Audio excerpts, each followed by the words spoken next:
श्री शिवाय नमस्तुभ्यम दोस्तों। जैसा कि आप सब जानते हो 4 मार्च की है सोमवार की अष्टमी तिथि। तो दोस्तों इस दिन आपको 31 वाला उपाय करना है। यदि आप इस उपाय को करते हो तो आपकी मात्र 3 दिन के अंदर मनोकामना जरूर पूरी हो जाती है। ये वाला जो उपाय है आपको सोमवार की अष्टमी तिथि के दिन ही करना होता है। तो आप इस उपाय का अवश्य कीजिएगा और आपकी जो भी मनोकामना होगी ना, चाहे वो धन को लेकर हो, व्यापार को लेकर, नौकरी को लेकर हो या फिर आपके जीवन की कोई अधूरी मनोकामना हो जो काफ़ी दिनों से पूर्ण नहीं हुई है, तो इस उपाय को करने से आपकी मनोकामना अवश्य ही पूर्ण हो जाएगी। साथ ही साथ आपके जीवन में कोई समस्या चल रही है, बड़ी से बड़ी समस्या चल रही है, तो इस उपाय को करने से भी आपकी सारी समस्याएं समाप्त हो जाएंगी। पूज्य गुरु जी की कथा को सुनकर उपाय को अच्छे से समझाने का प्रयास करेंगे। तो आइए दोस्तों जानते हैं उपाय कैसे करना है। दोस्तों पहला जो उपाय है वो है विशेष मनोकामना पूर्ति के लिए, या फिर आपकी कोई बहुत दिनों से अधूरी इच्छा है, वो इच्छा आपकी पूर्ण नहीं हो रही है, तो इस उपाय को अवश्य कीजिए। अब आपकी मनोकामना कुछ भी हो सकती है, चाहे वो धन को लेकर हो सकती है, व्यापार को लेकर हो सकती है, नौकरी को लेकर हो सकती है, या फिर आपके जीवन में कोई समस्या चल रही है, तो इस उपाय को अवश्य कीजिए। इस उपाय को करने के लिए सबसे पहले आपको लेना है 31 चावल के दाने, 31 बेलपत्र और 31 हरे मूंग के दाने। अब जो आप चावल के दाने लोगे ना तो वो खंडित होने चाहिए, ना ही बेलपत्र कटे फटे खंडित होने चाहिए और ना ही हरे मूंग के दाने खंडित होने चाहिए। साथ ही दोस्तों आप इस उपाय को सुबह से लेकर शाम तक कभी भी कर सकती हो। साथ ही आपको लेना है 1 लोटा जल तांबे के पात्र में। अब आप इन्हें लेकर चले जाइए शिव जी के मंदिर में। शिव जी के मंदिर में जाकर सबसे पहले आपको जाना है नंदी बाबा के पास आपको जाना है, और नंदी बाबा का जो उठा हुआ पैर होगा ना दोस्तों, उस पर आपको 31 हरे मूंग के दाने समर्पित कर देने हैं। उसके बाद अब आपको जाना है शिव जी की चौखट पर। जैसे आप शिव जी का मंदिर होता है ना, तो शिव जी की चौखट होती है, तो वहाँ पर आपको दोनों साइड पर थोड़ा सा चावल राइट साइड में और थोड़ा सा चावल आपको लेफ्ट साइड में श्री शिवाय नमस्तुभ्यम कहते हुए रख देने हैं। दोस्तों एक मंदिर की चौखट होती है, एक शिव जी की चौखट होती है। तो ये जो चावल आपको चढ़ाने हैं ना, ये आपको मंदिर के अंदर प्रवेश करने के बाद शिव जी की चौखट पर चढ़ाने हैं। इस बात का विशेष ध्यान रखना। जब आप शिव जी की चौखट पर चावल चढ़ा दो, राइट साइड थोड़े चावल और लेफ्ट साइड में थोड़े से चावल, उसके बाद आपको अंदर प्रवेश कर जाना है।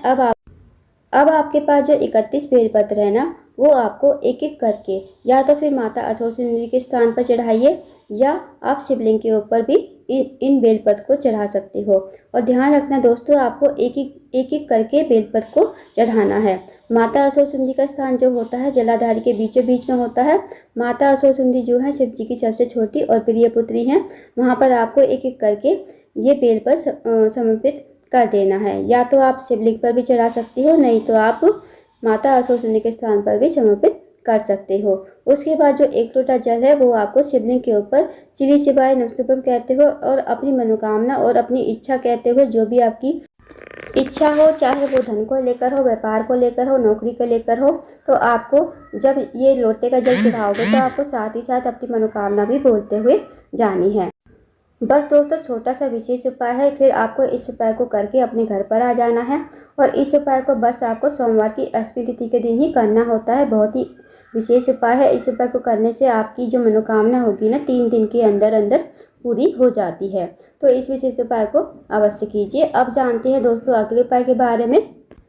दोस्तों अगला जो उपाय है वो भी इच्छा पूर्ति के लिए है। यदि आपकी कोई इच्छा है काफ़ी दिनों से पूर्ण नहीं हो रही है, तो इस उपाय को भी करके देखिए।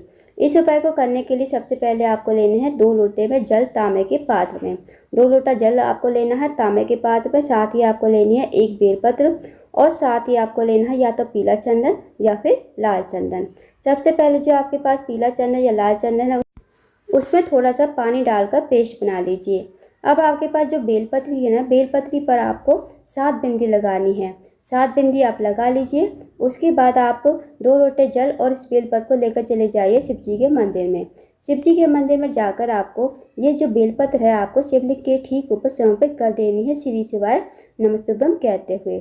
अब जो दोस्तों आपके पास 2 लोटा जल है वो आपको एक साथ ही श्री शिवाय नमस्तुभ्यम कहते हुए और अपनी मन की कामना जो भी है, आपके दिल की इच्छा जो भी है, उसे मन ही मन कहते हुए आपको दोनों लोटे का जल एक साथ ही शिवलिंग के ऊपर समर्पित कर देना है। धीरे धीरे आपको समर्पित करना है। इस उपाय को दोस्तों आपको शाम के समय ही प्रदोष काल के समय करना है। इस उपाय को आप शाम के 5 से 7 के बीच में कर लीजिए। जो भी व्यक्ति, जो भी महिला इस उपाय को कर लेगा शाम के समय यानी प्रदोष काल में, उसकी जो भी मनोकामना होगी, जो भी इच्छा होगी, वो 24 घंटे के अंदर अंदर जरूर पूरी हो जाएगी। तो इस विशेष उपाय को अवश्य कीजिएगा। अब जानते हैं दोस्तों अगले उपाय के बारे में। दोस्तों अगला जो उपाय है वो है रोग मुक्ति के लिए। यदि आपके घर में कोई व्यक्ति काफ़ी लंबे समय से बीमार है, उसकी जो बीमारी है ठीक होने का नाम नहीं ले रही है, तो इस उपाय को अवश्य कीजिए। साथ ही अगर आपके घर के कोई भी व्यक्ति को गुस्सा आता है, बात बात पर क्रोध करता है, तो भी आप इस उपाय को कर सकते हो। आपको क्या करना है, आपको सबसे पहले 1 लोटा जल लेना है, साथ ही आपको लेना है 1 रुद्राक्ष। अब आप कोई सा भी रुद्राक्ष ले लीजिए, चाहे वो 2 मुखी हो, 4 मुखी हो, जितने भी मुखी का आपको पास रुद्राक्ष हो वो आप ले लीजिए और उसे जो है आपको लोटे के जल में ही डाल देना है। अब आप इस रुद्राक्ष को 15 से 20 मिनट के लिए लोटे के जल में ही पड़े रहने देना। फिर आपको इस रुद्राक्ष को किसी चम्मच की सहायता से आपको बाहर निकाल लेना है। और दोस्तों ध्यान रखना, आपको उंगलियों से इस रुद्राक्ष को नहीं निकालना है। यदि आप उंगलियों से निकालते हो तो ये जो जल है झूठा हो जाएगा। आपको चम्मच की सहायता से रुद्राक्ष को निकालकर आप रुद्राक्ष को अपने घर में रख लीजिए। फिर इस जल को लेकर चले जाइए आप शिव जी के मंदिर में। शिव जी के मंदिर में जाकर ये 1 लोटा जल आपको शिवलिंग के ऊपर सोमेश्वर महादेव का नाम लेते हुए धीरे धीरे समर्पित कर देना है। फिर आपको महादेव से प्रार्थना करनी है। जो भी व्यक्ति आपके घर में काफ़ी लंबे समय से बीमार चल रहा है, उसका नाम बोल देना, गोत्र बोल देना और इस जल को सोमेश्वर महादेव का नाम लेते हुए शिवलिंग के ऊपर धीरे धीरे समर्पित कर देना। फिर जो जल जलाधारी से नीचे आएगा, उस जल को आपको थोड़ा सा झेल कर लोटे में ही ले आना है। साथ ही दोस्तों जो व्यक्ति भी क्रोध करता है ना आपके घर में, उस व्यक्ति का नाम भी ले देना और गोत्र बोल देना। फिर इस जल को आप शिवलिंग के ऊपर सोमेश्वर महादेव का नाम लेते हुए समर्पित कर देना। थोड़ा सा जल आपको घर लेकर आना। इस जल को घर पर लाकर उस रोगी व्यक्ति को पिलाना है। जो रोगी व्यक्ति आपके घर में काफ़ी लंबे समय से बीमार है, आप उसे सोमेश्वर महादेव का नाम लेते हुए इस जल को पिलाओगे। साथ ही जो व्यक्ति क्रोध करता है आपके घर में, उसे भी आप सोमेश्वर महादेव का नाम लेते हुए इस जल को पिला देना। यकीन मानिए दोस्तों, जो भी व्यक्ति आपके घर में बीमार है उसकी बीमारी ठीक हो जाएगी। साथ ही जो व्यक्ति क्रोध करता है उसका जो क्रोध है शांत हो जाएगा, वो कभी गुस्सा नहीं करेगा ना। दोस्तों बहुत ही अचूक एवं विशेष उपाय है, इस उपाय को अवश्य कीजिएगा। अब जानते हैं दोस्तों अगले उपाय के बारे में। अगला जो उपाय है वो है, अगर आपके जीवन में धन की कमी है, पैसों की बहुत ज़्यादा तंगी है, आर्थिक तंगी से बहुत ज़्यादा परेशान हो, आपके घर में माता लक्ष्मी का वास नहीं है, माता लक्ष्मी आपसे रूठी हुई है, तो इस विशेष उपाय को अवश्य कीजिए। इस उपाय को करने के लिए सबसे पहले आपको एक दीपक तैयार करना है। गोल बाती का घी का दीपक आपको तैयार करना है। अगर आप दीपक आटे का लेते हो तो आटे का अगर दीपक आप बनाओगे तो उसमें आपको बिना छना हुआ आटा लेना है और आटे में नमक नहीं डालना है, इस बात का विशेष ध्यान रखना।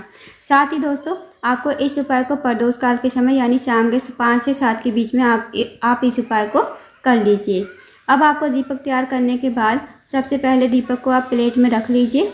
फिर आपको इस दीपक को लेकर जाना है बेलपत्र के पेड़ के नीचे। जहाँ भी आपके घर के आसपास बेलपत्र का पेड़ हो वहाँ पर चले जाएं और बेलपत्र का पेड़ जो होना चाहिए ना दोस्तों, बड़ा होना चाहिए, इस बात का विशेष ध्यान रखना।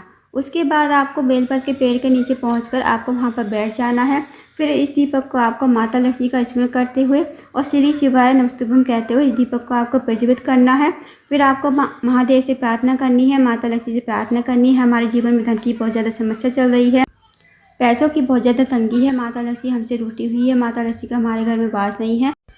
आप कुछ ऐसी कृपा करें कि हमारे जीवन में धन की वृद्धि हो, धन प्राप्ति हो, माता लक्ष्मी का हमारे घर में वास हो और हमारे जीवन में कभी पैसों की कमी ना हो। तो आपको ऐसी मनोकामना करके विनती करके आपको अपने घर पर आ जाना है। इस उपाय को आपको प्रत्येक सोमवार को करना है। यदि आप इस उपाय करते हो प्रत्येक सोमवार के दिन, तो कभी आपके घर में धन की कमी नहीं होगी, पैसों की तंगी नहीं होगी और हमेशा आपके घर में लक्ष्मी जी का वास होगा। तो दोस्तों इस विशेष उपाय को भी अवश्य कीजिएगा। शाम के समय बेलपत्र के पेड़ के नीचे एक घी का दीपक अवश्य लगाकर आइएगा। तो दोस्तों ये थे कुछ विशेष उपाय जो आपको सोमवार की अष्टमी तिथि के दिन करने हैं। इन उपायों को अवश्य कीजिएगा। अगर आपको जानकारी पसंद आई हो, वीडियो को लाइक करना, शेयर करना, चैनल को जरूर सब्सक्राइब करना, कमेंट बॉक्स में श्री शिवाय नमस्तुभ्यम हर हर महादेव जरूर लिखना।